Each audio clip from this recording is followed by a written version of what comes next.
Hello friends, YouTube channel study के पर आपका स्वागत है। आज हम लोग बातचीत करेंगे यूपी टेट जनवरी माह में हुए 2022 के प्राइमरी लेवल के क्वेश्चन पेपर पर। उसके आंसर क्या हैं। जैसा कि पेपर औसत दर्जे का रहा है, एवरेज रहा है, हम जानते हैं कि इस बार जो क्वेश्चन पेपर आया है यूपी टेट का, ज्यादातर क्वेश्चन इसमें रिपीटेड आए हैं। वैसे कहा जाए 2017 same to same question paper इसमें रख दिए गए हैं। ऐसे स्टूडेंट थे जो पुराने पेपर को सॉल्व किए थे, वो आसानी से मैथ तक के प्रश्नों को आसानी से हल कर लिए होंगे। हम लोग बगैर समय गवाए क्विक तरीके से आंसर की बताएंगे तेजी के साथ। अभी हम लोग सीधे बाल मनोविज्ञान सीडीपी की बात करेंगे कि उसके आंसर की क्या है। मैं अभर सर को बुलाना चाहूंगा कि वो आएंगे, आपको एक एक क्वेश्चन का आंसर बताएंगे कि इसमें क्या होगा। अभय सर आपको क्विक तरीके से तेजी से बताएंगे। हेलो दोस्तों, प्राथमिक स्तर बाल मनोविज्ञान के बुकलेट सीरीज 3 का पहला क्वेश्चन देखते हैं। पहला क्वेश्चन है, मूल प्रवृत्तियों को 14 प्रकार से वर्गीकृत किया था। इसका आंसर है मैकडूगल। सेकंड क्वेश्चन देखते हैं, किसी दूसरी वस्तु की अपेक्षा एक वस्तु पर चेतना का केंद्रीकरण अवधान है या कथन है। यह कथन है डम्बिल का। नेक्स्ट क्वेश्चन देखते हैं। क्वेश्चन नंबर 3 है, निम्नलिखित में किसका नाम सुजन शास्त्र के पिता से जुड़ा है। इसका आंसर है गाल्टन। क्वेश्चन नंबर 4 है, 12 वर्ष से 16 वर्ष के बालकों हेतु हिंदी में डॉक्टर एस जलोटा ने कौन सा प्रशिक्षण प्रतिपादित किया था। इसका आंसर है साधारण मानसिक योग्यता परीक्षण। नेक्स्ट क्वेश्चन देखते हैं। क्वेश्चन नंबर 5 है हमारे सामने, बुद्धि के द्विकारक सिद्धांत का प्रतिपादन किसने किया था। इसका आंसर होगा स्पीयरमैन। क्वेश्चन नंबर 6 देखते हैं, ब्लूप्रिंट निम्न में किसका महत्वपूर्ण घटक है। इसका आंसर नंबर 2 होगा प्रशिक्षण निर्माण। नेक्स्ट क्वेश्चन देखते हैं। क्वेश्चन नंबर 7 है, विकास की पूर्व संक्रिया अवस्था निम्न में किसने दिया था। इसका आंसर होगा पहला पियाजे। क्वेश्चन नंबर 8 है, MPPI परीक्षण का उपयोग निम्न में किसके मापन में किया जाता है। इसका आंसर होगा आंसर नंबर 2 व्यक्तित्व। नेक्स्ट क्वेश्चन देखते हैं। क्वेश्चन नंबर 9 कहता है कि अधिगम हेतु निम्न में क्या सर्वाधिक आवश्यक है। अधिगम हेतु निम्न में, इसका आंसर होगा आंसर नंबर 2 अभिप्रेरणा। 10 देखते हैं, शैशव काल का समय होता है जन्म से 2 वर्ष। इसका आंसर होगा आंसर नंबर 1। नेक्स्ट क्वेश्चन देखते हैं। क्वेश्चन नंबर 11 हमसे कह रहा है कि कोहलर निम्न में किससे संबंधित है। तो इसका आंसर होगा आंसर नंबर 3 अधिगम के सिद्धांत से, मैकडूगल। नेक्स्ट क्वेश्चन है, मैकडूगल के अनुसार मूल प्रवृत्तियों की संख्या होती है। मूल प्रवृत्तियों की संख्या कितनी होती है। 14 होती है। इसका आंसर होगा पहला आंसर होगा। नेक्स्ट क्वेश्चन देखते हैं। क्वेश्चन नंबर 13 की ओर चलते हैं। क्वेश्चन नंबर 13 है, मानसिक उद्वेलन प्रतिमान का प्रयोग निम्न में से किसके शिक्षण हेतु किया जाता है। 13 का आंसर होगा आंसर नंबर 4 सृजनात्मकता। नेक्स्ट क्वेश्चन देखते हैं। क्वेश्चन नंबर 14 कहता है, निम्न में किसके प्रयोग में कुत्ता एक विषय था। कुत्ता, तो इसका आंसर होगा आंसर नंबर 1 पावलाव। नेक्स्ट क्वेश्चन देखते हैं। क्वेश्चन नंबर 15 है, मौलिकता नमनीयता तथा प्रवाह निम्न में किसके घटक है। क्वेश्चन नंबर 15 का आंसर होगा सृजनात्मकता। क्वेश्चन नंबर 16 देखते हैं, कोहलर अपने प्रयोग से यह सिद्ध करना चाहते हैं कि अधिगम, 4 ऑप्शन है जिसमें से इसका आंसर होगा आंसर नंबर 2 समग्र परिस्थिति का प्रत्यक्षीकरण। 16 का आंसर होगा आंसर नंबर 2। क्वेश्चन नंबर 17 पे चलते हैं। क्वेश्चन नंबर 17 कहता है, किसने पाठ योजना की पंचपद प्रणाली प्रतिपादित किया। क्वेश्चन नंबर 17 का आंसर जो होगा वो होगा हर्बर्ट। आगे चलते हैं। क्वेश्चन नंबर 18 कहता है, निम्नलिखित में ग्रंथियों के आधार व्यक्तित्व के विभिन्न प्रकारों की चर्चा किसने की थी। क्वेश्चन नंबर 18 का आंसर होगा कैनन। इसका आंसर क्या होगा कैनन। नेक्स्ट क्वेश्चन देखते हैं। क्वेश्चन नंबर 19, क्वेश्चन नंबर 19 कहता है सृजनात्मकता मौलिक परिणामों को अभिव्यक्त करने की मानसिक प्रक्रिया है, यह कथन किसका है? क्वेश्चन नंबर 19 का आंसर होगा तीसरा, क्रो एंड क्रो। कौन सा आंसर होगा? Crow and crow. Question number 20 कहता है कि बीएफ स्किनर के अनुसार बच्चों में भाषा का विकास होता है, इसका आंसर होगा अनुकरण। आंसर होगा चौथा, अनुकरण एवं प्रबलन के फलस्वरूप। नेक्स्ट क्वेश्चन देखते हैं। नेक्स्ट क्वेश्चन हमारे पास है क्वेश्चन नंबर 21 देखते हैं। युयुत्सा है, युयुत्सा क्या है? युयुत्सा हमको इसका आंसर होगा 2, मूल प्रवृत्ति है। युयुत्सा मूल प्रवृत्ति है। अगला क्वेश्चन देखते हैं। नेक्स्ट क्वेश्चन है क्वेश्चन नंबर 22, बालकों के सामाजिक विकास को प्रभावित करने वाले तत्व हैं, इसका आंसर होगा आंसर नंबर 1, सामाजिक परिवेशजन्य तत्व। इसका आंसर क्या होगा? सामाजिक परिवेशजन्य तत्व। नेक्स्ट क्वेश्चन देखते हैं क्वेश्चन नंबर 23। क्वेश्चन नंबर 23 हमारे पास है, शारीरिक विकास का एक प्रमुख नियम निम्न में से कौन सा है? इसका आंसर होगा आंसर नंबर 4, द्रुतगामी विकास का नियम। कौन सा होगा? द्रुतगामी विकास का नियम। नेक्स्ट क्वेश्चन देखते हैं। अगला क्वेश्चन है क्वेश्चन नंबर 24। क्वेश्चन नंबर 24 है, निम्नलिखित में से कौन सा विकास का एक सिद्धांत नहीं है? इसका आंसर होगा आंसर नंबर 2, अनुकूलित प्रत्यावर्तन का सिद्धांत। यह सिद्धांत है जो विकास का सिद्धांत नहीं है। इसका आंसर होगा आंसर नंबर 2। नेक्स्ट क्वेश्चन देखते हैं 25, विकास के परिणाम स्वरूप नवीन विशेषताएं और नवीन योग्यताएं प्रकट होती हैं, यह कथन ने दिया था। यहाँ क्या भरा जाएगा? किसने दिया था? यह कथन किसका है? इसका आंसर होगा पहला, हरलाक का है। नेक्स्ट क्वेश्चन देखते हैं क्वेश्चन नंबर 26, पूर्व अनुभव के आधार पर संवेदना को अर्थ प्रदान करना कहलाता है। इसका आंसर होगा नंबर 1, प्रत्यक्षीकरण। क्वेश्चन नंबर 27 की ओर चलते हैं। कहता है सीखने में प्रयास व भूल के सिद्धांत का प्रतिपादन किसने किया था? इसका आंसर होगा आंसर नंबर 4, थॉर्नडाइक। कौन सा आंसर होगा? चौथा, थॉर्नडाइक। क्वेश्चन नंबर 28 है हमारे पास कि औसत बुद्धि वाले बालकों का बुद्धि लब्धि का स्तर होगा। इसका आंसर होगा आंसर नंबर 4, 90 से 109। नेक्स्ट क्वेश्चन की ओर चलते हैं। अगला क्वेश्चन है क्वेश्चन नंबर 29। क्वेश्चन नंबर 29 हमसे क्या कहता है? निम्न में से कौन सा तरल क्रिस्टलीय बुद्धि के प्रतिमान के प्रतिपादक है? इसका आंसर होगा आंसर नंबर 2, कैटेल।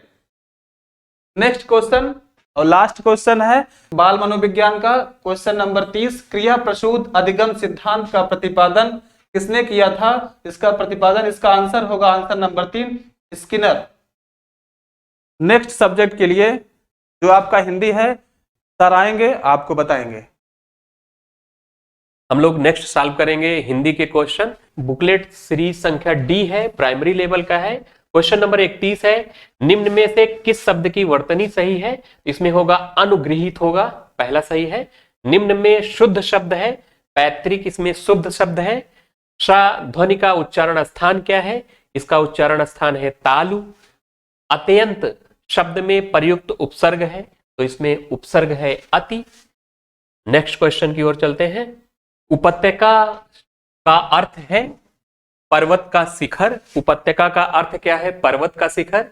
इस देश में हिंदी भाषा का प्रयोग लिखने एवं बोलने में किया जाता है, मॉरिशस में। सूर सागर किस भाषा की रचना है? तो ब्रज भाषा की है। वीरों का कैसा हो वसंत कविता किसकी लिखी है?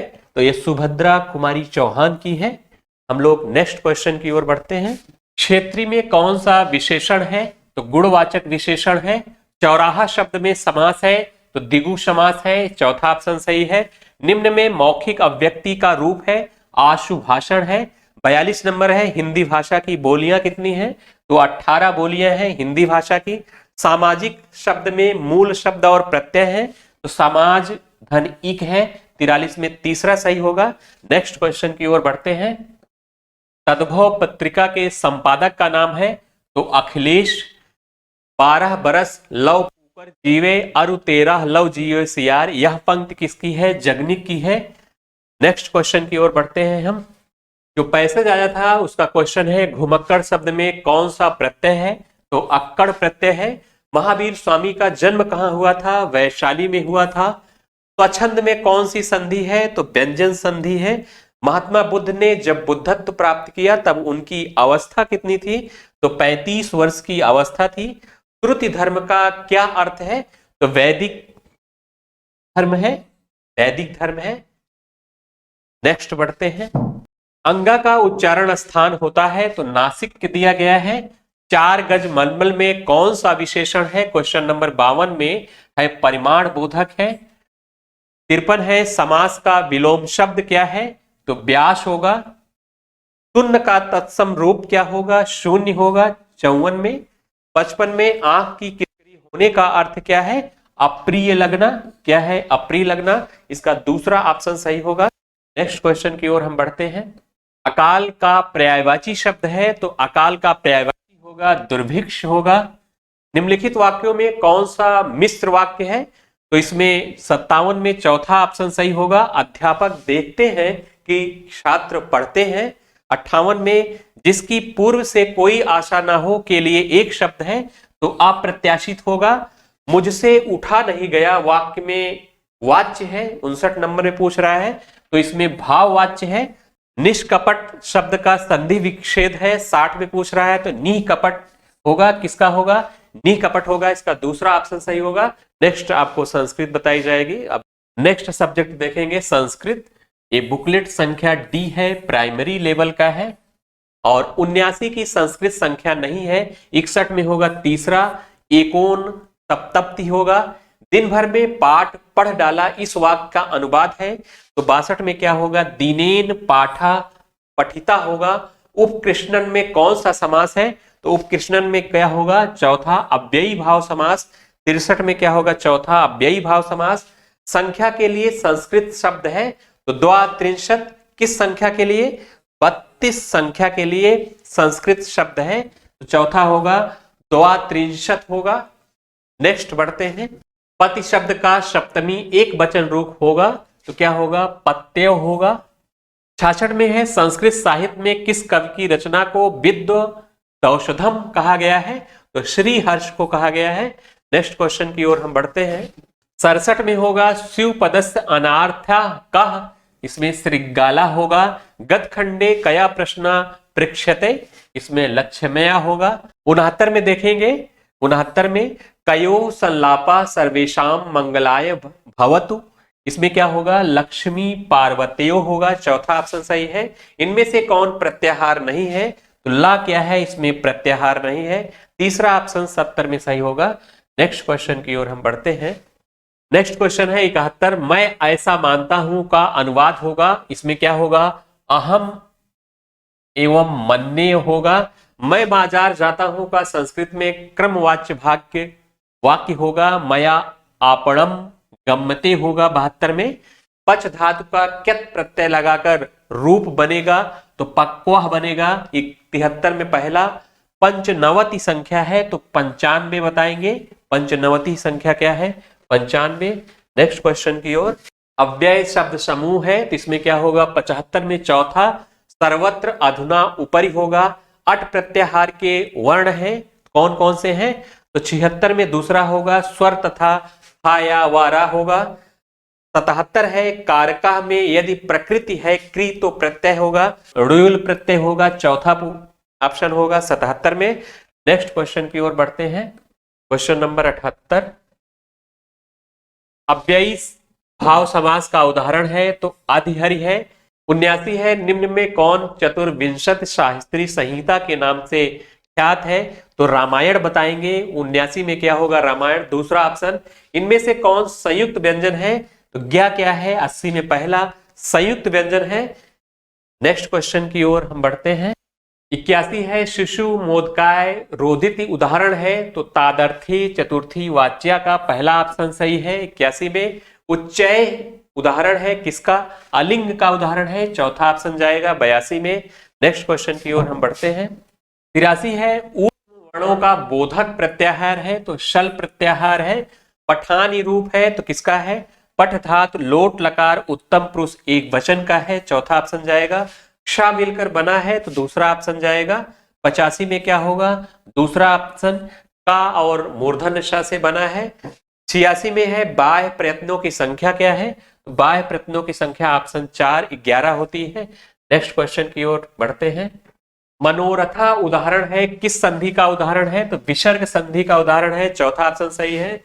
88 है, दान के कर्म के द्वारा कर्ता को संतुष्ट करने वाला संप्रदान कारक का सूत्र है, तो कर्मणा यम भी प्रैति सा संप्रदानम, इसका उत्तर होगा पहला ऑप्शन जाएगा। अंतस्थ वर्ण है, कौन है? यण प्रत्याहार के आते हैं, इसमें या वा राला आता है। नेक्स्ट क्वेश्चन की ओर बढ़ते हैं। मुझे संस्कृत अच्छी लगती है, इसका संस्कृत में अनुवाद क्या है? तो मह्यम संस्कृतम रोचते होगा, चौथा ऑप्शन जाएगा। नेक्स्ट सब्जेक्ट है मैथ। मैथ के लिए अभय सर आएंगे, आपको मैथ के क्वेश्चन फटाफट बताएंगे, तेजी के साथ बताएंगे। नेक्स्ट सब्जेक्ट है मैथ। आइए देखते हैं क्वेश्चन नंबर 91। क्वेश्चन नंबर 91 हमसे कह रहा है कि यदि 10 की पावर 2x बराबर 125 हो तो 10 की घात, ये लिखा गया है 10 की घात -2x का मान बताइए। तो इसका आंसर होगा आंसर नंबर 3 1/25। इसका सलूशन आपको नेक्स्ट क्लास में मिलेगा, आप अभी जल्दी जल्दी केवल इसका आंसर देखिए। नेक्स्ट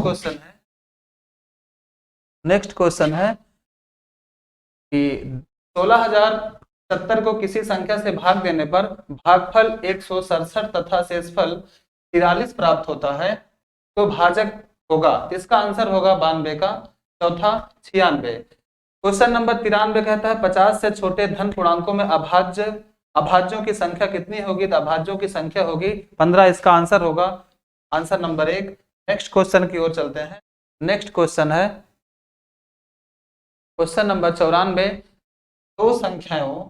दो संख्याओं में से बड़ी संख्या का दुगुना छोटी संख्या के 5 गुने से 3 ज्यादा है तथा बड़ी संख्या के 4 गुने और छोटी संख्या के 3 गुने का योग 71 है, तो वे संख्याएं क्या होंगी? वे संख्याएं कौन सी होंगी? वे संख्याएं होंगी 14 और 5, इसका आंसर होगा आंसर नंबर 4। नेक्स्ट क्वेश्चन है क्वेश्चन नंबर 95। एक वर्ग का क्षेत्रफल जिसकी एक भुजा 8 सेंटीमीटर उस आयत के क्षेत्रफल के बराबर है जिसकी लंबाई 16 सेंटीमीटर है, आयत की चौड़ाई ज्ञात कीजिए। इसका आंसर होगा answer number 2 4 centimetre. Next question है 96। 14/33 42/55 21/22 का महत्तम समापवर्तक HCF ज्ञात कीजिए। क्या पूछ रहा है हमसे? मासा पूछ रहा है, HCF हाईएस्ट कॉमन फैक्टर। इसका आंसर होगा आंसर नंबर 2 7/330। नेक्स्ट क्वेश्चन की ओर चलते हैं। नेक्स्ट क्वेश्चन है क्वेश्चन नंबर 97। लिखा गया है कि 7 + 2 √10 का वर्गमूल ज्ञात कीजिए। इसका आंसर होगा आंसर नंबर 4 √2 धन √5। नेक्स्ट अगला क्वेश्चन है हमारे पास क्वेश्चन नंबर 98। एक वर्ग और एक समबाहु त्रिभुज की एक भुजा उभयनिष्ठ है। यदि त्रिभुज की एक भुजा 4/3 सेंटीमीटर लंबी है तो इस आकृति का परिमाप क्या होगा? तो 98 का आंसर होगा आंसर नंबर 2 6 सही 2/3 सेंटीमीटर। नेक्स्ट क्वेश्चन की ओर चलते हैं। Question number 99। क्वेश्चन नंबर 99 कह रहा है निम्नलिखित में से कौन सी संख्या 99 से विभाजित है? क्वेश्चन नंबर 99 में भी 99 से विभाजता का नियम पूछ रहा है। कह रहा है कि वह कौन सी संख्या है जो 99 से क्या हो जाए? विभाजित हो जाए। इसका सलूशन आपको बताएंगे कि वे संख्या जो 11 और 9 दोनों से डिवाइड हो जाए वो संख्या कट जाएगी। इसका आंसर कौन सा होगा?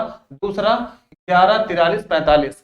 कौन सा ऑप्शन सही है? दूसरा वाला ऑप्शन सही है। नेक्स्ट क्वेश्चन है 100। पाई क्या है? ये आप जानते हैं, बहुत कई बार आपको क्लास में बताया गया है कि पाई एक अपरिमेय संख्या है, बट इसका मान 22/7 एक परिमेय संख्या है। यह हमको केवल बताना है पाई के बारे में, जिसका आंसर होगा अपरिमेय संख्या।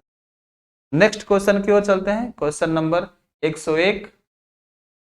101 कह रहा है यदि किसी वस्तु का क्रय मूल्य उसके विक्रय मूल्य का 2/3 है तो लाभ या हानि, लाभ होगा कि हानि होगा, वो बताना है। इसका आंसर होगा आंसर नंबर 1 37 सही 1/3% की क्या होगी? हानि होगी। नेक्स्ट क्वेश्चन है क्वेश्चन नंबर 102। कह रहा है लिखा 1,21,012 को 12 से भाग देने पर शेषफल क्या बचेगा? रिमाइंडर क्या बचेगा? जिसका आंसर होगा आंसर नंबर 3। इसका रिमाइंडर कितना होगा? 4 होगा। नेक्स्ट क्वेश्चन की ओर चलते हैं। अगला क्वेश्चन है क्वेश्चन नंबर 103।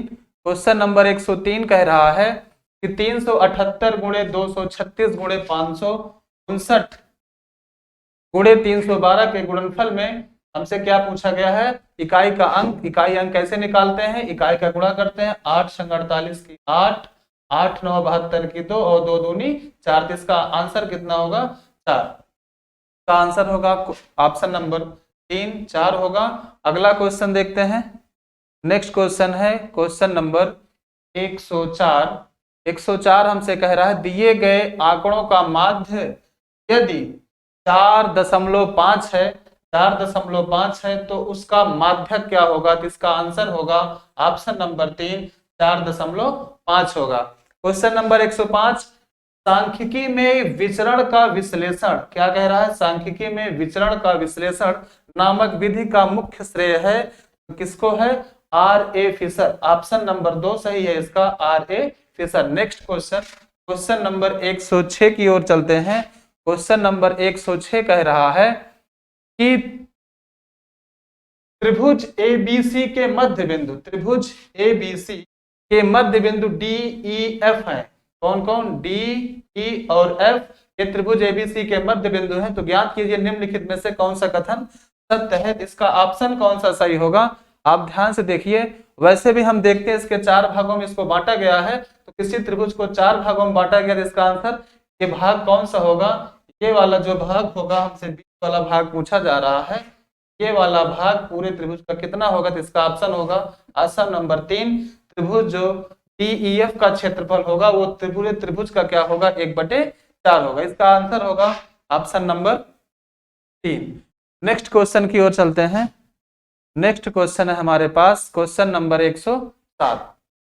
क्वेश्चन नंबर 107 कह रहा है यदि किसी दिए गए आंकड़ों का समांतर माध्य A, क्या कह रहा है, किसी दिए गए आंकड़ों का समांतर माध्य A, ज्यामितीय माध्य G तथा हरात्मक माध्य H हो तो कौन सा ऑप्शन सही होगा। इसका ऑप्शन नंबर 4 होगा, A is greater than or equal to G and greater than or equal to H। इसका आंसर होगा ऑप्शन नंबर 4।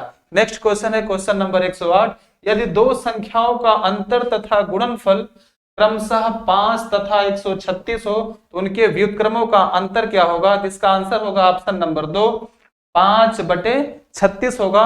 नेक्स्ट अगला क्वेश्चन है 109 कि 20वीं सदी के स्वशिक्षित भारतीय गणितीय प्रतिभावान कौन थे। कह रहा है 20वीं सदी के स्वशिक्षित भारतीय गणितीय प्रतिभावान कौन थे। तो इसका आंसर होगा option number 4, Srinivasa Ramanujan. Next question है 110, किसी कमरे की चारों दीवारों का क्षेत्रफल 660 वर्ग मीटर है तथा लंबाई उसकी चौड़ाई की दुगुनी है। यदि कमरे की ऊंचाई 11 मीटर है तो उसकी छत का क्षेत्रफल कितना होगा। 110 का आंसर होगा आंसर नंबर ऑप्शन नंबर 2, 200 वर्ग मीटर।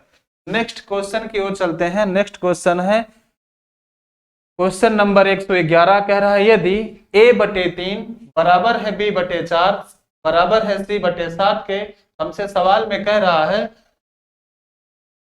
A + B + C/C का मान कितना होगा। तो इसका आंसर कितना होगा। इसका आंसर होगा ऑप्शन नंबर 4, कितना आएगा आंसर इसका 2। नेक्स्ट क्वेश्चन की ओर चलते हैं। नेक्स्ट क्वेश्चन है क्वेश्चन नंबर 112। क्वेश्चन नंबर 112 कह रहा है यदि 5 फरवरी 1991 को शनिवार था, कौन सा वार था, शनिवार था, तो 3 मार्च 1992 को सप्ताह का कौन सा दिन होगा। इसका आंसर होगा ऑप्शन नंबर 3, मंगलवार होगा। कौन सा वार होगा, मंगलवार। नेक्स्ट क्वेश्चन है 113, हल कीजिए। 1/3 की पावर -3 माइनस 1/4 की पावर -2 भाग करना है 1/4 की पावर -3, तो इसका आंसर होगा ऑप्शन नंबर 2, 11/64। नेक्स्ट क्वेश्चन की ओर चलते हैं। नेक्स्ट क्वेश्चन हमारे पास है कि एक त्रिभुज की रचना करने के लिए संभव भुजाएं हैं। हम त्रिभुज में जानते हैं कि 2 भुजाओं का योग तीसरी भुजा से बड़ा होता है या 2 भुजाओं का योग तीसरी भुजा से बड़ा होता है। तो इसमें हम देखते हैं इसका आंसर कौन सा होगा। इसका आंसर होगा ऑप्शन नंबर 3, 6.3 सेंटीमीटर, 5.9 सेंटीमीटर और 4.6 सेंटीमीटर। इसका आंसर होगा ऑप्शन नंबर 3, नेक्स्ट क्वेश्चन है √3 और हमारे पास दिया है करड़ी 3 लिखा हुआ है और अंदर लिखा हुआ है 4, करड़ी के लिखा हुआ है 5 और इसका घात लगी है 4। तो कह रहा है इसको आरोही क्रम में लिखिए। आरोही क्रम में इसका आंसर कितना होगा? इसका आंसर जो होगा वो होगा ऑप्शन नंबर 4। ऑप्शन नंबर 4 क्या है कि सबसे पहले ये वाली गिनती अर्थात कि करड़ी 4 और 5 और करड़ी 3 और 4 और ये √3। इसका आंसर होगा ऑप्शन नंबर 4। नेक्स्ट क्वेश्चन की ओर चलते हैं। अगला क्वेश्चन है हमारे पास 116। कह रहा है यदि अवरोही क्रम में रखे गए आंकड़ों के दोनों छोरों से प्रेक्षक हटाए जाते हैं तो केंद्रीय प्रवृत्ति के कौन से मापक प्रभावित नहीं होते हैं? तो वो मापक कौन सा है? वो माध्यक होता है। जिस ऑप्शन में माध्यक नहीं होगा वही होगा। माध्यक यहाँ भी है, माध्यक यहाँ भी है, माध्यक यहाँ भी है, केवल ऑप्शन नंबर 4 ऐसा है जिसमें माध्यक नहीं है। आंसर नंबर हमारा कौन सा सही होगा? चौथा सही होगा। नेक्स्ट क्वेश्चन है 5 सेंटीमीटर बाजू वाले एक घन के सभी फलकों पर रंग लगाया जाता है। यदि इसे एक घन सेंटीमीटर वाले घनों में काटा जाता है तो एक घन सेंटीमीटर वाले कितने घनों में केवल एक ही फलक पर रंग होगा? तो इसका आंसर होगा ऑप्शन नंबर 3, 54 ऐसे घन होंगे जिसमें एक ही फलक पर क्या होगा? रंग होगा। नेक्स्ट क्वेश्चन की ओर चलते हैं। Question number 118। क्वेश्चन नंबर 118 कह रहा है कि पंचभुज के अंतः कोणों का योग ज्ञात कीजिए। पंचभुज के अंतः कोणों का योग होगा 540 डिग्री। ऑप्शन नंबर 3 इसका सही आंसर होगा। नेक्स्ट क्वेश्चन है क्वेश्चन नंबर 119।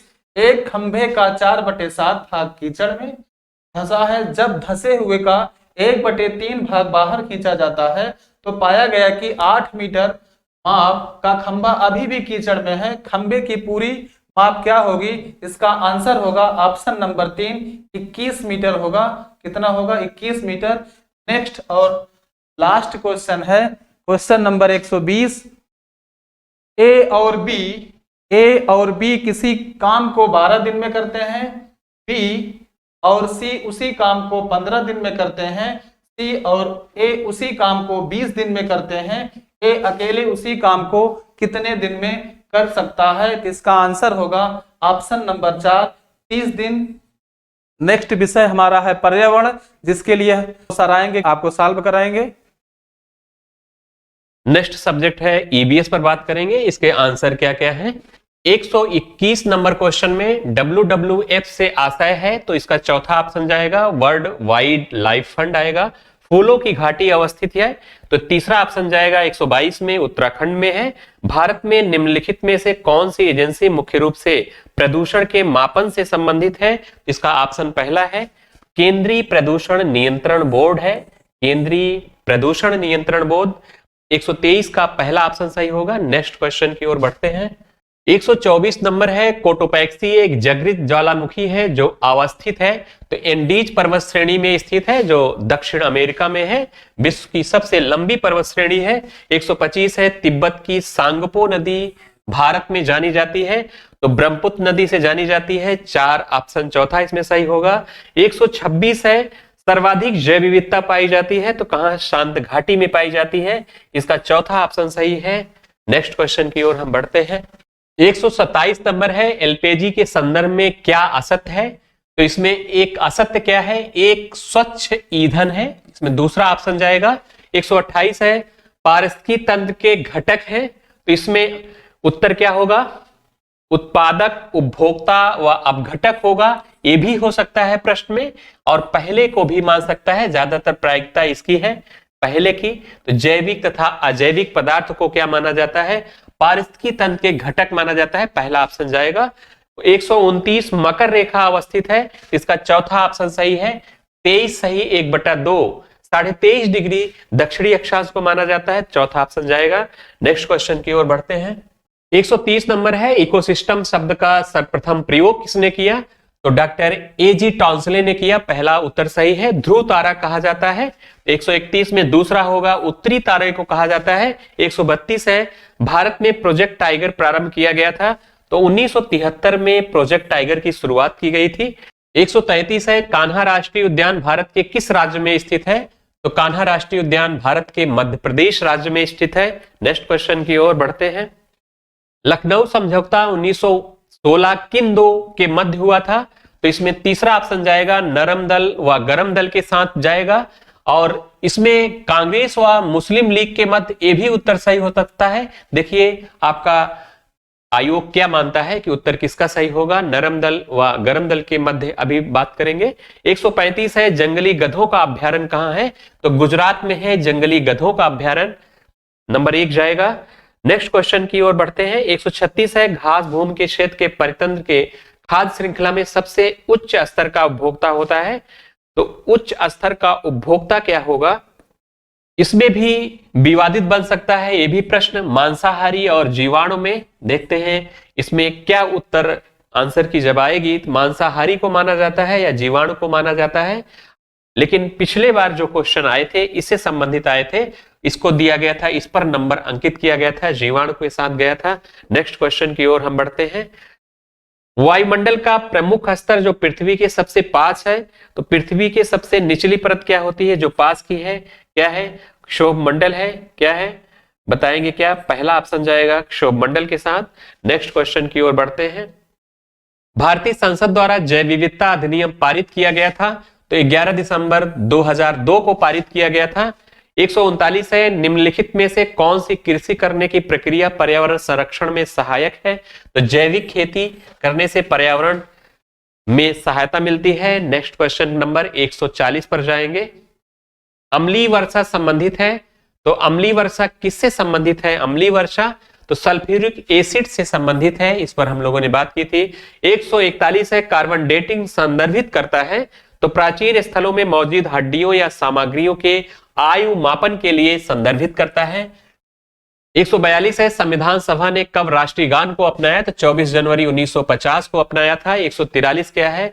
बायोमैग्निफिकेशन क्या है? समय के साथ ऊतक में विषैले पदार्थ की बढ़ती सांद्रता को कहते हैं। 144 नंबर है निम्नलिखित में कौन जैवमंडल का अजैविक घटक नहीं है? तो कवक नहीं है अजैविक घटक। 145 है ग्रीन पीस इंटरनेशनल का मुख्यालय कहां अवस्थित है? तो एम्स्टर्डम में अवस्थित है। नेक्स्ट क्वेश्चन की ओर बढ़ते हैं। ये ज्यादातर जो क्वेश्चन आए हैं 2017 के पुराने पेपर से उठाकर सेम टू सेम क्वेश्चन रख दिया। शायद जल्दबाजी ने उसमें निर्णय लिया होगा कि जल्दी से जल्दी प्रश्न बनाए जाए और विवादित क्वेश्चनों को न डाला जाए ताकि परीक्षा को शांतिपूर्ण तरीके से संपन्न कराई जा सके। 146 है निम्न में कहां आर्सेनिक जल द्वारा जल प्रदूषण सर्वाधिक है? तो यह ऑप्शन जाएगा पश्चिम बंगाल में सर्वाधिक है। 147 है भारत में पश्चिमी घाट के दक्कन शुष्क है क्योंकि जो वृष्टि छाया क्षेत्र पड़ता है, रेन शैडो प्रभाव है। 4 ऑप्शन के साथ जाएगा चौथे नंबर रेन शैडो प्रभाव। नेक्स्ट क्वेश्चन की ओर बढ़ते हैं। 148 है वन्य जीव सुरक्षा अधिनियम पारित किया गया था, तो 1972 को पारित किया गया था। 149 नंबर है वायुमंडल की ऊपरी सीमा पर प्रति इकाई क्षेत्र में प्राप्त होने वाली सौर विकिरण कहलाती है, तो सूर्य तप कहलाती है। 150 है किस देश के संविधान से मौलिक कर्तव्य लिया गया था? इसमें ऑप्शन है यूएसएसआर से। तीसरा ऑप्शन जाएगा। जैसा कि जानते हैं कि हम लोग क्विक तरीके से इस प्रश्न पत्र का आंसर की दिए। नेक्स्ट डे में हम लोग इसको सॉल्यूशन लेकर आएंगे।